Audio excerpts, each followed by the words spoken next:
I'm going to tell you this morning about a discourse of the Buddha which is called the Upanisa Sutta, or also Transcendental Dependent Arising. Dependent arising means cause and effect.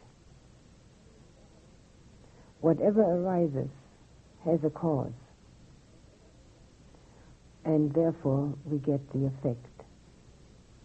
And there is a mundane dependent arising, which the Buddha taught, which shows us the round of samsara, the round of birth and death. It starts with ignorance and goes through our sense contacts and our reactions to feelings. Of course, we don't like the unpleasant one and we like the pleasant ones. And because of that, there's craving for the pleasant, clinging to that, and there comes birth, rebirth, and with that arises this whole mass of suffering, and what has been reborn has to die. But while in that sequence there is a doorway out, namely the non-reaction to feeling, and that's the only doorway out, that feelings are just feelings, and there is no need to react. It is a difficult thing to do, even though it sounds so simple. Don't react to your feelings. I mean, what could sound more simple? Anybody who gets hungry wants to eat. Anybody who gets thirsty wants to drink. Anybody who's got a pain wants to get rid of it. So to say, do not react to your feelings is not quite enough. It doesn't just take practice. It takes more than that. It takes an experience in that person of the fleetingness, of the momentariness of the whole person. And only then will there be a possibility to really not react. The Arahant, the enlightened one, the Buddha, has feelings. There's no such thing as a living person without feelings. But the feelings do not enter the mind stream. They are just feelings. There are no elaboration in them. The feeling has arisen, but the mind does not have anything to do with it. It notes the feeling. It knows it. There is a feeling. It may name it. The perception may be there. This feeling must be from hunger, or this feeling must be from a pain in my knee, or whatever it may be. There may be a naming, but that's all. But while we can practice, we can't perfect without insight. And therefore, we can't really get out that door until insight. But the Buddha gave a second sequence of events, the transcendental dependent arising, which shows a different way of getting out of that sequence, of that round of birth and death. And this one does not start with ignorance, which is our birthright, so to say. We come equipped with it. But it starts with dukkha, with unsatisfactoriness, with suffering. And that, of course, is also our birthright. But here, we have a chance to recognize it. Whereas someone who is ignorant hasn't got a chance to recognize ignorance. Ignorance prevents the knowing of ignorance. But dukkha, unsatisfactoriness, does not prevent us from knowing it. We have that possibility. And it usually, in most people's cases, It takes a bit of a hard knock. The soft knocks are usually overlooked. The soft knocks usually just have the reaction of, well, if he wouldn't do that, or if she didn't do that, or if they wouldn't do that, or something like that. It doesn't have a real result. But even hard knocks don't always have a real result. Hard knocks can have two different kinds of reactions. There's a kind of reaction where there is rebellion. Well, rebellion doesn't help, doesn't work. Rebellion always looks outside of oneself for the cause.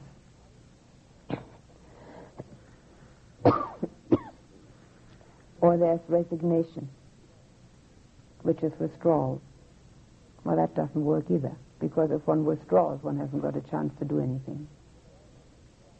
And rebellion doesn't work, because it usually results in some very unfortunate things happening, and rebellion is even more dukkha, because there's a constant feeling of wanting to battle. And the other one is the feeling of, I want to get away from. I'm going to hide. Things aren't the way I want them, so I want to hide from them. Neither way works. Then, of course, we have those people who become totally depressed from any kind of knock they get, or the other kind, which say, well, I'm going to make it anyway. Well, the second kind at least has a chance of living a mundane life. But there is no chance of overcoming the dukkha, because even though one gets over that one hard knock, what's there to prevent other hard knocks to follow? We haven't got any guarantees at all. So the unsatisfactoriness has to be seen differently from all these possibilities. We mustn't rebel, we mustn't resign, and we must go beyond thinking, okay, I'll make it. Those are the survivors. And they're fine, at least they're surviving. But what are they surviving? And for how long? I've already said that the most we can expect is somewhere around 80, isn't it? Well, most people don't make it that far, but some do. And what do they survive? They survive some sort of tragedy just to be open to another one. Now, they may be spared that second one. Who knows? There might not be a second one happening. Most people who have not been able to solve the first one get the identical one a second time. And if they don't learn that one, they'll probably get it the third time. They might learn, though. But still, we're still in the mundane realm of where everything is prone to happen to us. And we'll have to, in order to get beyond that, see the insecurity of it all. One fire can destroy all our belongings. One accident can destroy our body. One kind of rejection can destroy our family life. These things are bound to happen. They are constantly there. And because of that, we'll have to know inside of ourselves the anxiety which exists. Unless we have already withdrawn, we don't want to know about it. And then, of course, it depends how far we have withdrawn. People withdraw so far that they'll have to be taken to hospital at times. Sometimes they withdraw halfway. They can still function, but they've cut off feeling. It can be effectively done. It's a pretense situation, but then we're all living in a pretense situation. Some people pretend this and some people pretend that. Some people pretend they have no feelings. We're all pretending something. We're all pretending we are somebody. So whatever the pretend situation is, it doesn't matter. This one is dangerous, the one where we don't know about suffering, because we'll never get out. We're going to be immersed in it forever after. That one, while it changes in itself, the kind of dukkha that we get changes. We don't get the same dukkha all the time. It's always different. But because we can't see clearly that we can't get out unless we step in a different direction, we can even call this more or less a permanent situation. From that real understanding that there is transcending, that there's a different way of handling it, comes what in English we call faith. And faith, in the Buddha's terminology, is different from what we in a Christian society think of it. We have no other word, but a better word might be trust. In Pali the word is saddha, which actually means, literally translated, confidence.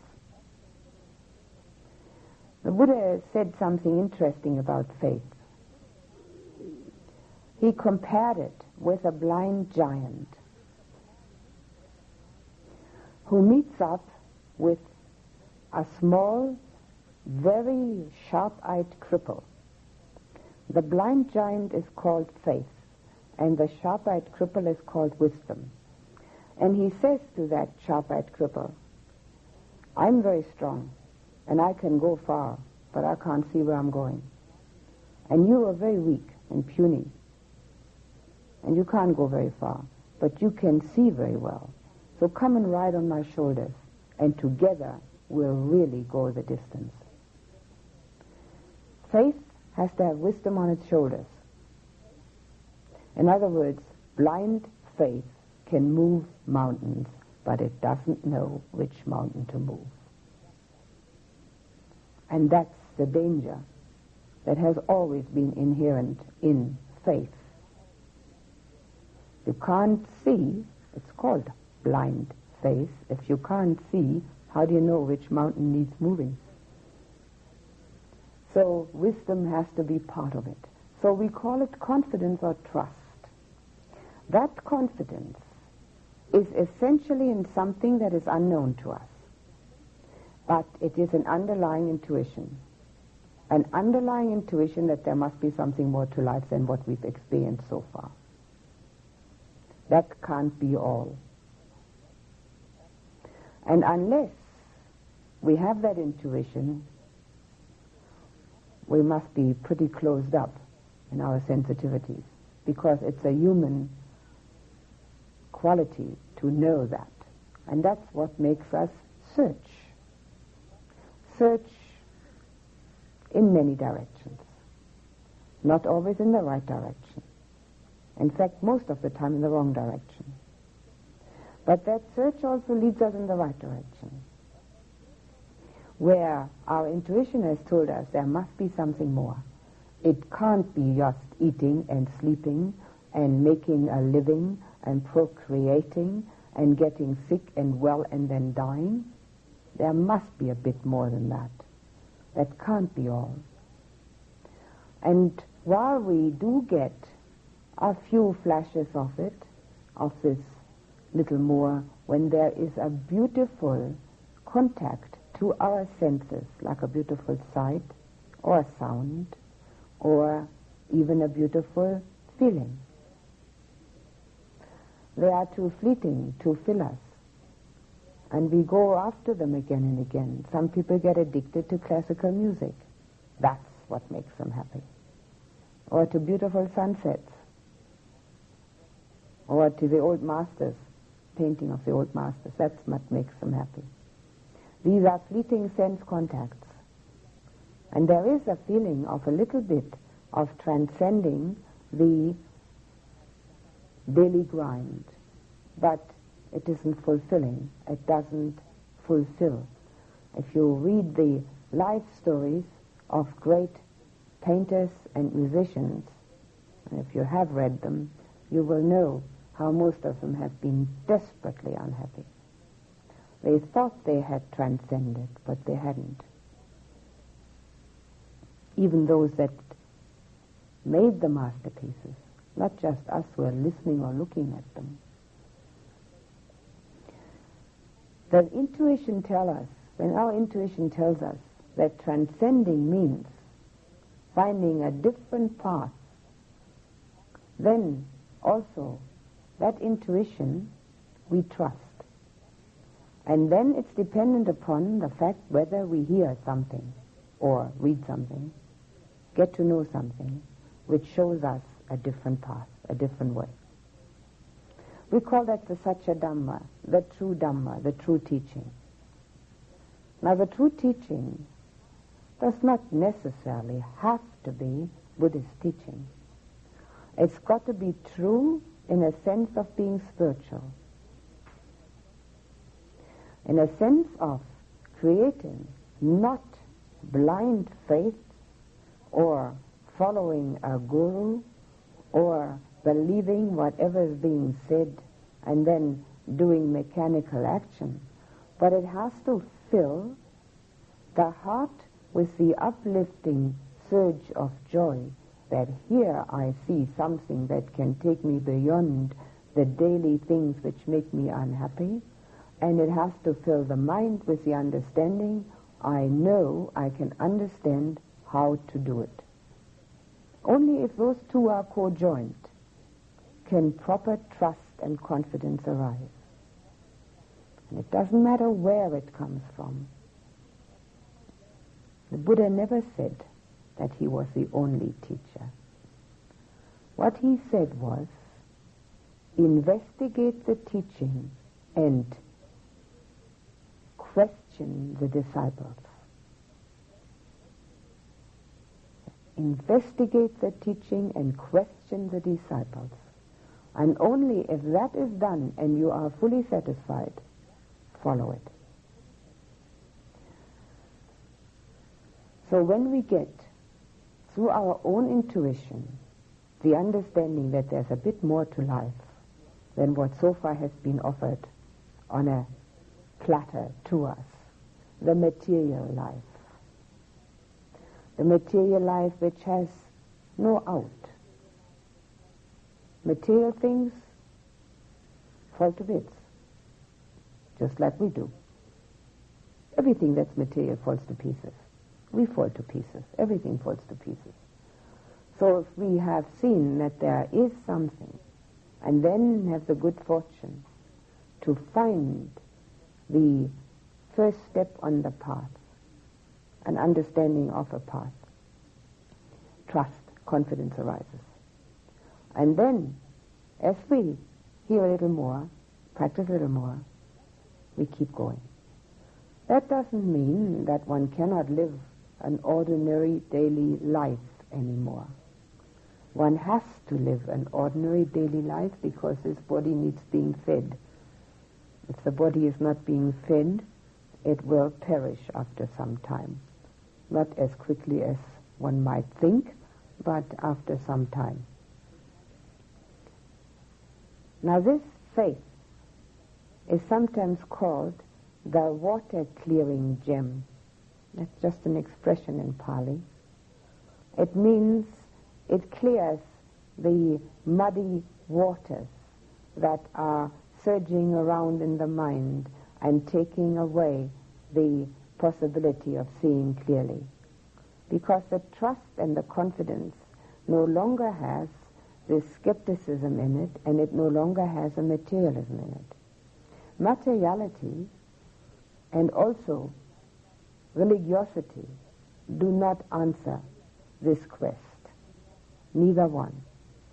Because they're both based on premises which they come from a wrong perception. It's not religion which shows us the way out. It's a spiritual path which shows us the way out. And it's not materialism, of course, because there's no way out in that. That's going around in circles. So this faith, this water-clearing gem, which clears a little bit of our defilements away, because of that makes joy arise. Kind of inner joy. An inner joy of knowing where one is going. And this is a surefire antidote for depression and boredom. If one knows where one is going, and one knows it's only up to oneself, and it has nothing to do with winning over others, or being right, or having some sort of attachment or clinging. On the contrary, it's entirely dependent upon one's own purification and upon one's own practice. The joy arises in the heart automatically. Because one sees something that is quite different from what everybody else is talking about. And what everybody else is talking about doesn't seem to make people terribly happy. If you give one moment to thinking about the people you know, either those you know fairly well, and then think about one person who is really and truly full of inner joy. Only people who can be full of inner joy are those that are following a path out of materialism, and a path which shows them a vision right from the start of overcoming all that ails them.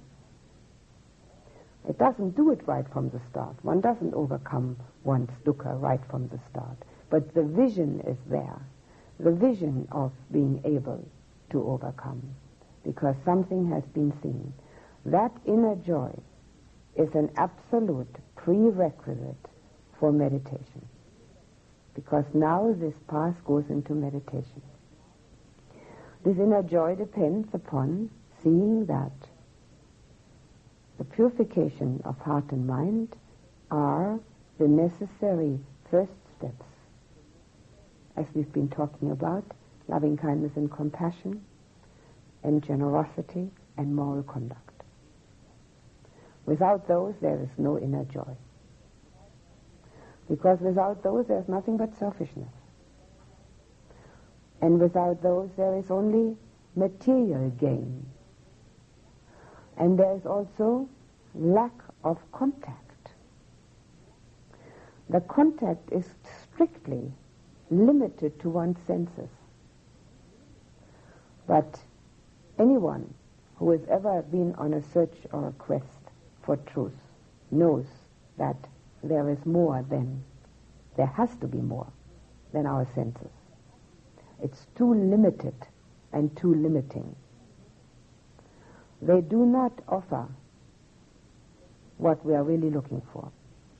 So this inner joy, which arises from knowing where one's going, that there is a path, and the trust one has, the confidence that one has chosen a proper one, because the mind understands and the heart loves it. Only then does one know that one has chosen the proper one. There is no doubt. If one understands, one doesn't need to doubt. And if one loves, one stays with it.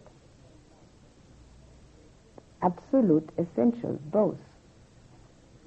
So from that inner joy, when the meditation starts, comes what is called rapture. Now people are always confused about that word because it always sounds as if fireworks are going off. Well, they don't have to be going off. Rapture has 5 different ways of appearing.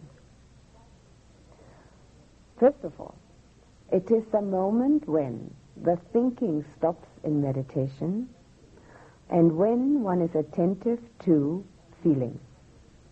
This is physical feeling, and is the very lowest of what we may call a meditative absorption. Physicality, physical things are always at the bottom, at the base of everything. First we have to come through that, through the physical.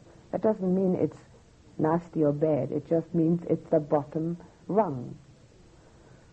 What we have as material manifestation comes first. First, we all know that we have a body. So the first thing that happens is physical feeling. It can be like waves, it can be like hair raising, not hair raising, that's like frightening, not like that. The hair rising on one's body. Waves, it can be like flashes, or it can be like an inundation, as if one is drowned by it.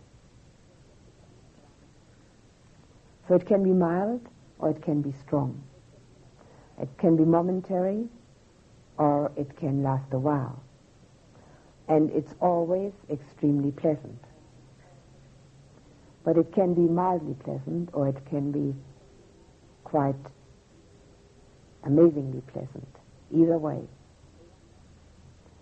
Now that rapture has to have as its base the joy of the path, the trust and the confidence. And sometimes the two work together. If the trust and the confidence has been there mildly, and then the rapture arises, the trust and the confidence becomes complete, because what the Buddha said obviously happens. This physical rapture results in emotional happiness. This emotional happiness, now mind you, all of this, what I'm saying, is all the mundane path. This is all worldly. The transcending starts much later. This is on the worldly path. But it is the worldly path which is necessary in order to go to the transcending path. There are no shortcuts. And one of the very important spiritual qualities is patience. Patience and perseverance. If one puts seed in the garden and waters it and cultivates it, one has to have patience till the plant comes up. If one acts like a little child and starts digging it up the next morning and running back to Mama saying, look, nothing has happened. I put the seeds in yesterday. One can't expect it to work. So from the rapture which has arisen comes the happiness. The happiness is emotional and is one step further than the physical pleasant feeling. Happiness is bound to arise because if one has a pleasant physical feeling, there is happiness. The happiness can be strong or mild, depending upon how strong the rapture was. The word rapture is misleading, but I can't think of another word. I can say pleasant physical feeling. It's usually translated as rapture. The Pali word is piti. Now the happiness which arises is the first time, if it arises for the first time, in one's life, that happiness has arisen independent of outer conditions, dependent only on inner conditions. That kind of happiness is of far more value than the one that depends on outer conditions. The one that depends on outer conditions is constantly falling to bits, because outer conditions are constantly falling to bits. The weather changes, the stock market changes, the people that live around one change, the food changes, everything falls to bits all the time. One day it's nice food, next day it isn't. Constantly something happening to it. So when the happiness arises, this kind of happiness, the first time, it's the inner happiness has arisen. And very often it is of such an overwhelming experience that one starts crying, because that kind of happiness has never been experienced before, totally independent of what goes on in the world. Now, if one can become at least happy, independent of what goes on in the world, one has taken quite a step. It's still dependent happiness. It's dependent upon concentration. Because all this is dependent upon meditation and concentration. But it's not as difficult as it may sound, and it's not as far-fetched as it may sound. Anybody can do it, if the first steps have been accomplished. The trust and the confidence in a spiritual path, and then sitting down to meditate. Anyone can do it, bar none. And many people do get stuck on that one. They stay there because it's so pleasant. Well, that's just another attachment. We haven't even got to the transcending path yet. We're still on the mundane level. Any good teacher will show up that difficulty and tell the student how to overcome it. It's only a small matter. The happiness that has arisen then has as its resultant peacefulness, tranquility. Now these three are sometimes compared to, when the rapture rises, as having been very thirsty and seeing water in the distance and getting all excited about very soon being able to drink.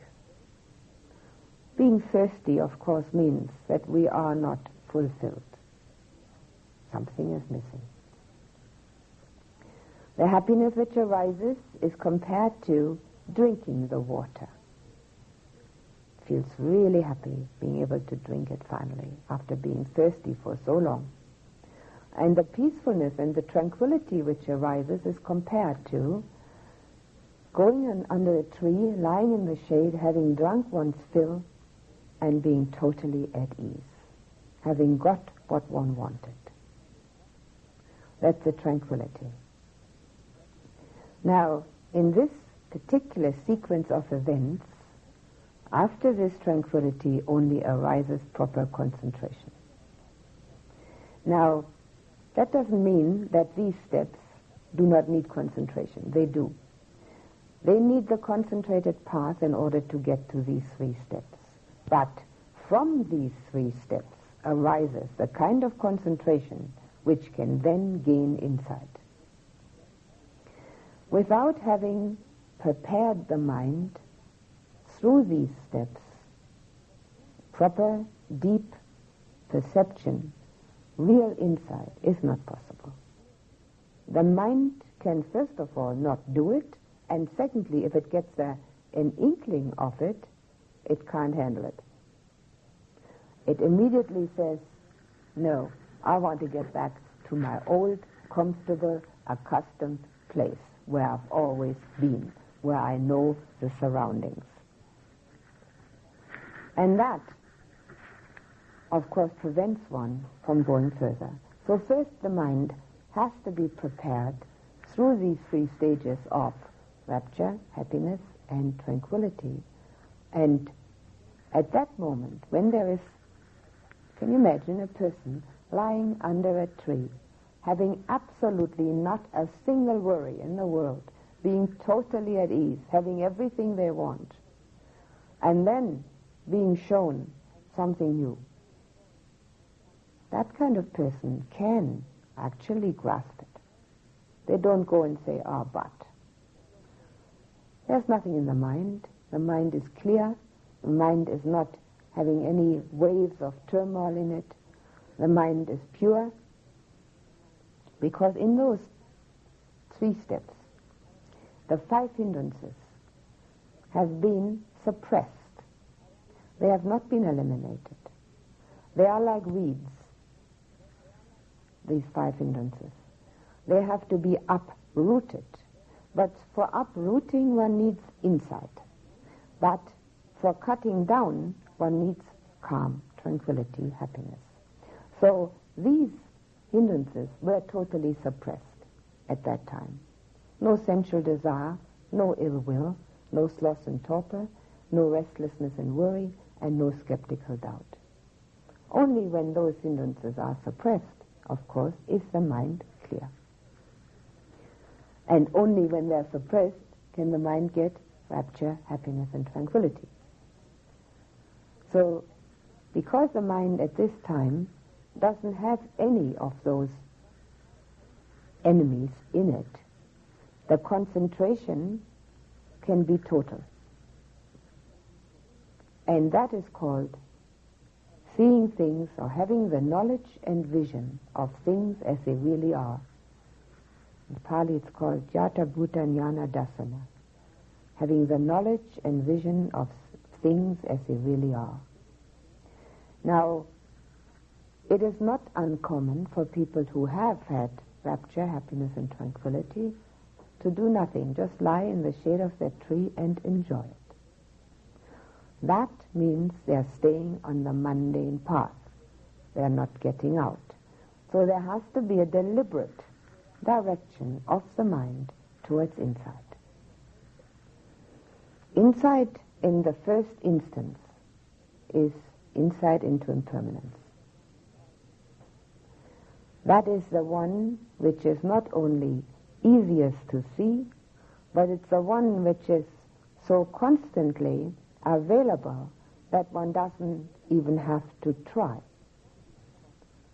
And the mind which is not bothered, not worried by its enemies, cleared through the water-clearing gem of faith and trust and confidence, that mind can see. It can see the impermanence, not of just what one owns, not just of what one knows because one keeps forgetting it, not what one owns because one keeps losing it, not all those mundane things, material things, but it can see its own impermanence. That peace, tranquility, happiness are totally impermanent, because the minute one comes out of that meditation, it's all back to where it was before. This is exactly what the Buddha experienced when he was with those teachers that I told you about. He learned the meditative absorptions, and the teacher said, now that's all we can teach you. Now you can be teacher here too. And he said, no, thank you. That's not what I came for. Because the minute he came out of the meditative absorption, he knew that the suffering was the same as before. There was still birth, decay, disease, and death. There were still the things one couldn't have, and the things that one had and didn't want. It hadn't changed at all. One was still in the mundane realm of good and bad, of wanting and not wanting. So if one just lies in the shade of the tree, enjoying oneself, one is in that same spot. So here, one has now to use the clarity, the spotlight of the mind towards seeing impermanence. The impermanence of the mind, the impermanence of the body, and as one sees it clearer and clearer, there comes the moment of actually feeling oneself to be nothing except just a wisp of the wind, and everything else the same. Now, only the totally tranquil, happy mind can accept that. Otherwise, we don't accept the fact that there is nobody there. It's much too, not only frightening, but the ego doesn't allow it. Me, who's tried so hard all these years, I'm not really here. Nobody wants that. But when the mind is totally happy, totally at ease, nothing is worrying it, nothing is bothering it, it has seen with clarity the inner happiness and joy, then to know that there is really only a wrong perception is the greatest relief and release there can be. Knowing and knowledge and vision of things as they are means that one sees the impermanence, which does not just mean that things change, which does not just mean that people die. It doesn't only mean that our blankets are going to become frayed and our money is going to be worth less because of the inflation. It doesn't just mean that. The impermanence has the aspect of that it's actually experienced that the solidity which we think there is a figment of our imagination. There is no solidity anywhere. And that can be experienced. And when it's experienced, the world obviously changes, and we change with it. So that knowledge and vision is still on the mundane path, because now has to come the next step. And the next step is called disenchantment. Disenchantment with all the stuff, with everything we've ever held dear. That doesn't mean that we stop loving. On the contrary, that is the day when we can start loving properly. Because no longer do we want anything. We have seen with clarity not only the impermanence, but we've seen with clarity that wanting creates only suffering. The first and second noble truth. The first noble truth of dukkha and the second noble truth of the only reason for dukkha is wanting. I want. And most of the time, I can't get. Or if I can get, I want something else. Because what I've already got, well, I don't want it anymore. So I need to want something else, don't I? So then comes the moment of seeing disenchantedly that there is nothing that's worth wanting or worth getting. Nothing at all. Not only does it have no solidity and no substance to it, the wanting itself makes it seem as if it had substance. So the wanting creates again the solidity. And that disenchantment means everything. There's nothing that's worth having anymore. Now, the reason we can start loving, truly loving, is because we can really give, because we don't want to have. Then we can really, truly give. Only then does it become pure. From that arises total dispassion. The disenchantment is the first step, and the dispassion the next one. And that's the start of the super-mundane path. So all the way to disenchantment, we're still on the mundane path, but at least we're on the right path. But when it comes to dispassion, when we have come again to that stance of being under that shady tree and having realized that there's nothing worth having, worth wanting, worth getting, worth owning, worth being, worth becoming, not because it's unworthy, but because it's a figment of our imagination. It has no solidity to it. There's nothing that can satisfy. When we then have that stance of dispassion, we sit under the shady tree, totally at ease. There's nothing to gain and nothing to lose. It's all happening anyway. That dispassion is then the super-mundane path which leads to liberation. The liberation, the vimutti, is the liberation from self.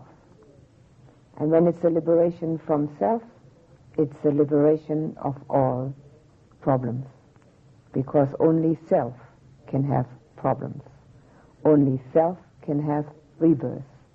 Only self can have any kind of connection, attachment, clinging. The dispassion has to extend itself towards what are called the 5 khandhas. I have mentioned them to you before. The 5 attributes of clinging, which are body, feeling, perception, mental formations.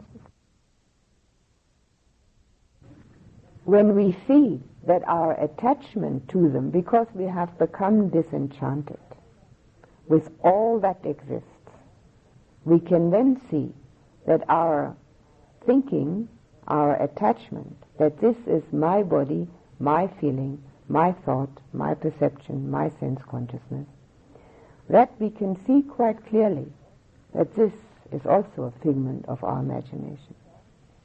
That thoughts are thoughts, like air bubbles, and feelings are feelings, and a body, well, what's a body? From dust to dust, huh? So what is there? What is there of me? So the dispassion towards the feelings and the thinking and the body arises out of the disenchantment with all that can be had through those things, through body, feeling and thought. All that's available to us through our body, which is comfort, through our feelings, which are sometimes pleasant or unpleasant, through our thinking, which is sometimes wholesome and sometimes unwholesome. Because we are disenchanted with the results of that, we can see quite clearly that we become dispassionate towards them, and we can see quite clearly that they have actually no substance, no person. They're just happening. Air happens, water happens, sun is there, stars are there, clouds are there, feelings are there, thoughts are there, bodies are there, trees are there. Everything is there. But so what? What's in it? That dispassion then includes one completely, and from that comes liberation. The liberation which is called vimutti, which is called nibbana, which is called cessation, which is a path moment. This path moment arises in or out of meditation. It's a moment when the senses are not operating, but the awareness is. And the awareness is aware of just itself. And at that moment there's no explanation, there's no understanding, there's just awareness. When the moment is over, it's called the fruit moment. And that fruit moment is a moment when one knows, without the shadow of a doubt, how many of the cankers, of the defilements, one has obliterated. You see, the path moment is a moment of experience. The experiencing of something other than one usually experiences. It's the experiencing of a non-self experience. But it doesn't say, I am not here. It's just an experience of it. An experience which is just totally aware. Aware of something different in oneself. Something which has no sense contact and no solidity. And then comes the moment after, which is the fruit moment, which then knows, I'll never be able to crave again, or I'll never be able to get angry again, whatever stage it is at. It is the knowledge of having destroyed the cankers. Having destroyed all of them means arahantship, means enlightenment. Having destroyed some of them are several stages on the way. The person themselves know what has happened. It all starts with knowing dukkha. Give you a chance to ask some questions.